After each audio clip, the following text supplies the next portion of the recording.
What's up, everyone? Welcome back to another review. This time we're taking a look at The Mask, the superhero comedy movie starring Jim Carrey, based off the comic book series of the same name. Let's waste no time. Let's get into this. The Mask is great. Despite a couple of things with it, I think The Mask is fantastic. I remember watching this movie since 1994 in theaters. Loved it then. I love it now. Cannot get tired of this movie. This is my favorite Jim Carrey movie. To me, this is the perfect movie that utilizes Jim Carrey's just off the wall talents. And this was Jim Carrey at the height of what he can do as a physical comedian. I think this movie captures the essence of Jim Carrey perfectly. The character of Stanley Ipkiss is just this naive, lovable, nice guy who gets walked on and gets spit on. Then one day he finds this mysterious mask, which brings out inner his inner self, so to speak. While as Stanley Ipkiss, he is timid. As the Mask, he is just overconfident. He's zany. He's cartoony, and it's fantastic. It's great, and Jim Carrey does a fantastic job at just doing these two different performances: the being Stanley Ipkiss and being the Mask. They're two distinct performances, and he pulls it off perfectly. I don't think Jim Carrey really does get enough credit for being a damn good actor when his talents are utilized, because the man can act, and in this movie he can act. He can act as Stanley Ipkiss. He can act as the Mask, and it's the same character, but they're two different type of personalities, and it's fantastic. It's great stuff. Cameron Diaz in this movie as the character of Tina, and Cameron Diaz has never looked hotter than in The Mask. She is drop dead gorgeous in this movie. Her acting is nothing all that spectacular, but she's not horrible or cringy by any stretch of the imagination. And I do kind of like the chemistry that's going on between Diaz and Carrey in this movie. I don't think they share enough scenes for their romance to really properly develop, but I do like the chemistry between the two, and it works for me for what it is. The villain, played by Peter Green, he as Dorian, he is memorable. He's just cocky, vicious, arrogant guy, and when he gets the mask, he becomes like an even bigger psychopath. He's great in this movie. He's good in this movie too as the villain. I like it a lot. The dog Milo. Who could forget that lovable dog Milo? And of course, my two favorite characters in this movie are the characters of Calloway and Doyle, two police officers who are on the hunt for Jim Carrey, for Stanley Ipkiss, because they think he's the Mask, which their suspicions are true, but they just can't prove it. And I just like the character of Calloway in general.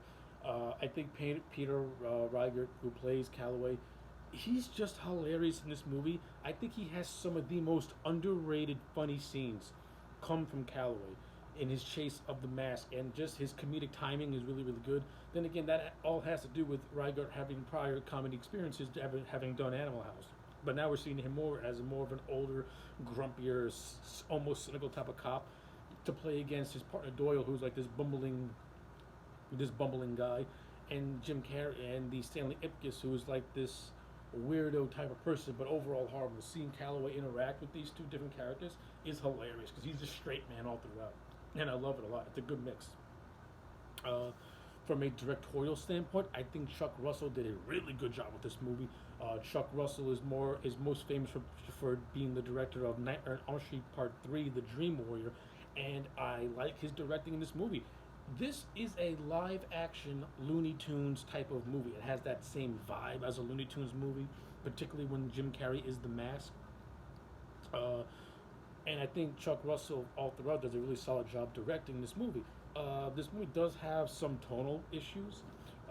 Now, this movie overall, it's very lighthearted. It's a very lighthearted, family movie, but it also has moments where it can be dark, and there are moments where it can get a little too dark, particularly with the character of Dorian when he's interacting with a fellow mobster known as Nico, in which pretty much the character of Nico almost kills Dorian by using him as a golf post, almost in a way. There are instances where the tones kind of clash here and there, but it doesn't take away from the movie that much. But it is glaring, because there's one scene where it can be a little bit dark, and then you have this one scene that is a big grand and musical number like Cuban Pete, but it's hysterical. And Chuck Russell, to his credit, he made it mesh and he made it work to the best of his abilities. And that's just because I think Chuck Russell is a very solid, underrated director. He did a good job at making a coherent movie and doing the best he can to mix the fan friendly element that he was going for and the dark undertones this movie had as well. From a production standpoint, this is a like I said, this is a beautiful looking movie. It's like a Looney Tunes cartoon come to life, and it also has a good comic book aesthetic as well. Since this movie is based off a comic book, which, on a side note, the comic book is actually borderline on a horror comic, and Chuck Russell actually did a good thing by toning down the violence and making this movie more fan friendly because it ended up being to me more memorable and just an overall better experience. If he would have made the mask into like a next Freddy Krueger, I think the best idea was to go down the comedy route because you end up getting a fantastic movie.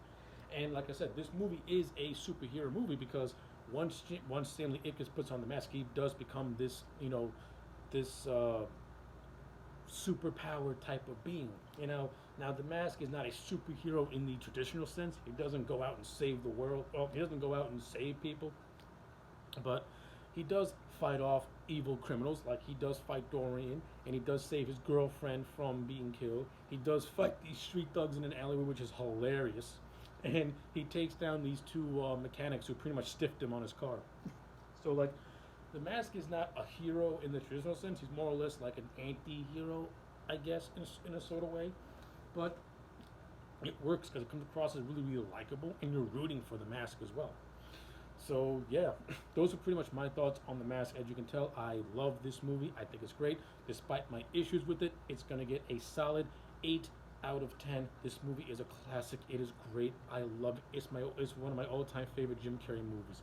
Anyway, those are my thoughts. Let me know yours in the comment sections down below. Like the video and subscribe, and I'll check you back next time for more.